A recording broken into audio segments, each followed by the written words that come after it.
자도 늘 피곤한 당신. 그저 감 때문이라고 생각하셨나요? 누구나 예외 없이 마주하게 되는 만성 피로. 당연히 감내해야 할 부분이라고 생각하고 병이라 여기지 않고 그냥 둔다면 우울증은 물론 심한 병으로 진행될 수 있습니다. 오늘은 현대인의 고질병이라 불리는 만성 피로에 대해 자세히 알아봅니다. 건강 똑똑! 구독, 좋아요 부탁드려요. 플리즈. 네, 안녕하세요. 서울대학교 병원 건강톡톡 김가영입니다. 오늘도 가정의학과 박민선 교수님과 함께 이야기 나눠보도록 하겠습니다. 교수님, 네, 오늘의 주제가 만성 피로예요. 교수님도 좀 피로감을 많이 느끼시는 편이신가요? 아무래도 간혹 피로할 수밖에 없는 게요. 이제 저희 일정이 이제 그날 좀 차이가 있어서. 차이가 있어서. 왜냐하면 진료 보는 날은 점심 식사가 1시 반, 2시 되고요. 또 진료 안 보는 날은 11시에 먹기도 하고 그러니까 그럴 수밖에 없어서요. 그런 부분이 조금 그렇긴 합니다. 네. 사실 만성 피로라는 게 뭐 각자가 느끼는 피로가 굉장히 다르기도 한데 사실 이게 뭔가 막 수술이 필요하거나 그런 큰 어떤 문제가 아니라고 생각 때문에 병원을 뭐 가야 되는 거야? 이런 말들도 많이 하시잖아요. 피로를 호소하면서 병원을 찾는 분들이 많이 계신지 그게 좀 궁금해요.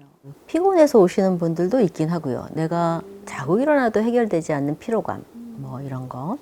근데 이제 피로한 그런 감각 이외에 또 다른 증상들이 있는 경우가 있어요. 식은땀이 난다던가, 정신이 멍해진다던가, 갑자기 어깨에 힘이 빠진다던가, 이런 얘기를 하시는 분들이 있거든요. 그래서 이제 그런 증상이 같이 있으셔서 병원을 방문하시는 경우가 상당히 있죠. 또 제가 많이 듣는 게 간 때문이야, 간 때문이야. 피로한 게 간 때문이다라는 이야기도 많던데 그것도 맞는 말인가요? 네, 그것도 일견 맞습니다. 이제 어떤 장기의 이상이 있으시면 당연히 그 장기가 하는 일을 제대로 못하게 되니까 다른 장기들도 무리하게 되고, 네, 저희가 이제 피로감을 느끼게 될 때 질병을 한번 고민해 보자 할 때 생각하는 것들에 어떤 것들이 있느냐 하면 뭐 결핵이나 이런 감염 질환, 그 다음에 뇌분비계 질환이요, 갑상선 기능 항진증, 저하증, 뭐 이런 것들, 그 이외에 약들 때문에 약의 부작용으로 필요한 경우가 있겠습니다. 근데 이 모든 질병의 전조 증상이 있는 법인데 만성 피로는 어떨지 또 몸이 보내는 만성 피로의 신호라는 게 있을지를 설명을 좀 부탁드릴게요.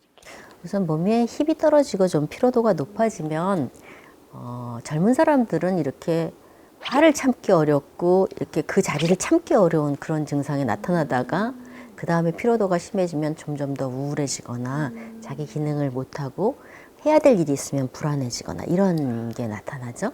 근데 이제 그때 상태에서 피로가 어떤 게 원인인지를 잘 모르게 되면 뭐가 잘 안 맞으면서 문제가 일어나는 게 장기화되면서 지금 만성 피로 증후군이라고 하시면서 병원을 방문하시게 되죠. 네. 지금 시청하고 계신 많은 분들이 저거 내 얘긴데? 라고 생각하시는 분들 굉장히 많을 것 같습니다. 자, 그래서 다음 코너로 넘어가 보도록 하겠습니다. 여러분의 궁금증을 시원하게 풀어드리는 톡톡 Q&A 시간입니다. 톡톡 Q&A. 안녕하세요. 30대 직장인입니다. 제가 하는 일이 업무가 많기도 하고 또 밤을 새는 일도 자주 있다 보니까 아무래도 피로를 많이 느끼는데요. 그런데 최근에 일이 더 많아져서 너무 힘이 들어 3일에 한 번꼴로 수액 주사를 맞고 있어요. 맞고 나면 피로가 좀 풀리는 것 같기는 한데 이렇게 자주 주사를 맞아도 되나 싶은 걱정이 듭니다. 영양 수액 주사 자주 맞아도 괜찮은 건가요? 라는 질문이네요. 사흘에 한 번은 좀 자주 맞는 게 아닌가라는 생각인데 한번 OX로 답을 해볼까요? 하나, 둘, 셋. 자주 맞는 게 나쁩니다.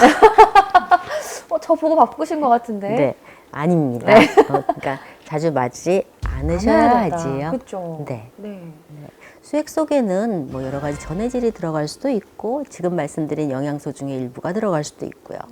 영양이 문제가 된다면 수액으로 커버할 수가 없는 부분이 수액을 맞거나 영양제만 먹으면 사람이 살 수 있어야 되거든요.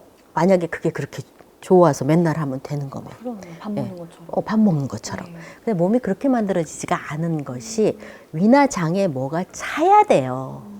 차서 포만감이라는 걸 느껴야 뇌로 신호를 보내서 피를 이제부터 많이 써도 돼, 일해도 돼 하는 시그널을 보냅니다. 그러니까 건강하게 일을 하게 만드는 데 있어서 고형의 음식이 들어가서 포만감이라는 걸 느껴야 돼요.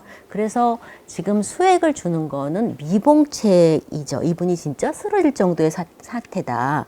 이러면은 수액을 맞더라도 그 순간은 넘어가야 되는 게 맞겠죠. 그리고 수액을 맞건 아니면 먹는 거를 먹건 운동을 해도 좋아지지 않는 거면 그건 감정적인 문제이기 쉽습니다. 교수님, 그 영양 수액 주사도 굉장히 다양하잖아요. 이렇게 병원 가보면 뭐 그냥 비타민 주사도 있고 뭐 배국 주사, 뭐 마늘 주사 굉장히 다양하게 있는데 이런 영양 수액 주사들이 정말 효과가 있는 걸까요? 비싸잖아요, 또. 네, 네. 비싸죠. 네. 예. 대부분의 그 효과를 준다는 게 항산화제라든가 비타민, 미네랄 소량씩 넣은 거, 또 아미노산 중에서 산화 스트레스를 줄인다는 것들을 조금씩 넣은 것들인 것 같아요. 그래서 대부분이 사무실에서 일하면서 근육이나 혈관을 조이고 있는 상태였다가 그게 풀어지면서 그러니까 쉴 수 있는 공간이 되고 수액이 들어가면서 그런 효과가 있을 수 있을까? 그 성분에 의한 효과는 사실은 조금 미미하다고 생각해야 옳을 것 같아요. 서울대병원 TV 조태쿠알 부탁드려요. 그러면 혹시 만성피로증후군의 위험이 높은 나이대가 따로 있을까요? 신체적으로 체력이 떨어지는 건 아무래도 여성들이 폐경 전후로 그런 게 있을 수 있고 또 남성 같은 경우에는 60, 65세 전후로 해서 체력도 떨어지고 원래 일하던 곳에서 벗어나게 되면서 규칙적인 생활 습관이 변화하기 시작할 때 그럴 때 생기기가 좀 더 쉽고요. 젊은 시기에는 감정적인 스트레스가 있을 만한 어떤 일이 있을 때 그럴 때 좀 더 잘 생기는 것 같습니다. 사실 근데 피곤하면은 커피나 또 피로회복제로 드시면서 이겨내는 분들도 굉장히 많으신데 만성 피로로 병원을 찾았을 때 어떤 치료를 받게 되는지 궁금해하시는 분들도 많으실 것 같아요. 네, 이분의 영양에 문제가 있는가 아니면 신체 활동이 너무 적은가 등등을 우선 보게 되고요. 젊은이들이면 운동을 시키고 운동을 하면 그 다음에 먹는 게 쫓아와요. 썼으니까 배고프니까 먹게 돼 있거든요. 그런데 어르신들은 운동을 시키면 지치면 식욕이 떨어지게 돼 있어요. 장기가 노화해서 힘이 떨어지면. 그래서 어르신들은 먹는 거를 먼저 잘 맞춰주고 그다음에 운동을 나누어서 하게 해요. 또 잘 못 드시고 음식을 소화를 못하는 경우에는 그에 대한 약물 치료라든가 단백질 영양제라든가 이런 걸 좀 같이 드리면서 회복을 도와드리기도 하죠. 네, 서울대학교 병원 건강톡톡 오늘은 박민성 교수님과 함께 만성 피로에 대한 이야기 나눠봤는데요. 다음 시간에 또 새로운 주제로 찾아뵐 테니까 많은 시청 부탁드릴게요. 여기서 인사드리도록 하겠습니다. 교수님 오늘 감사합니다.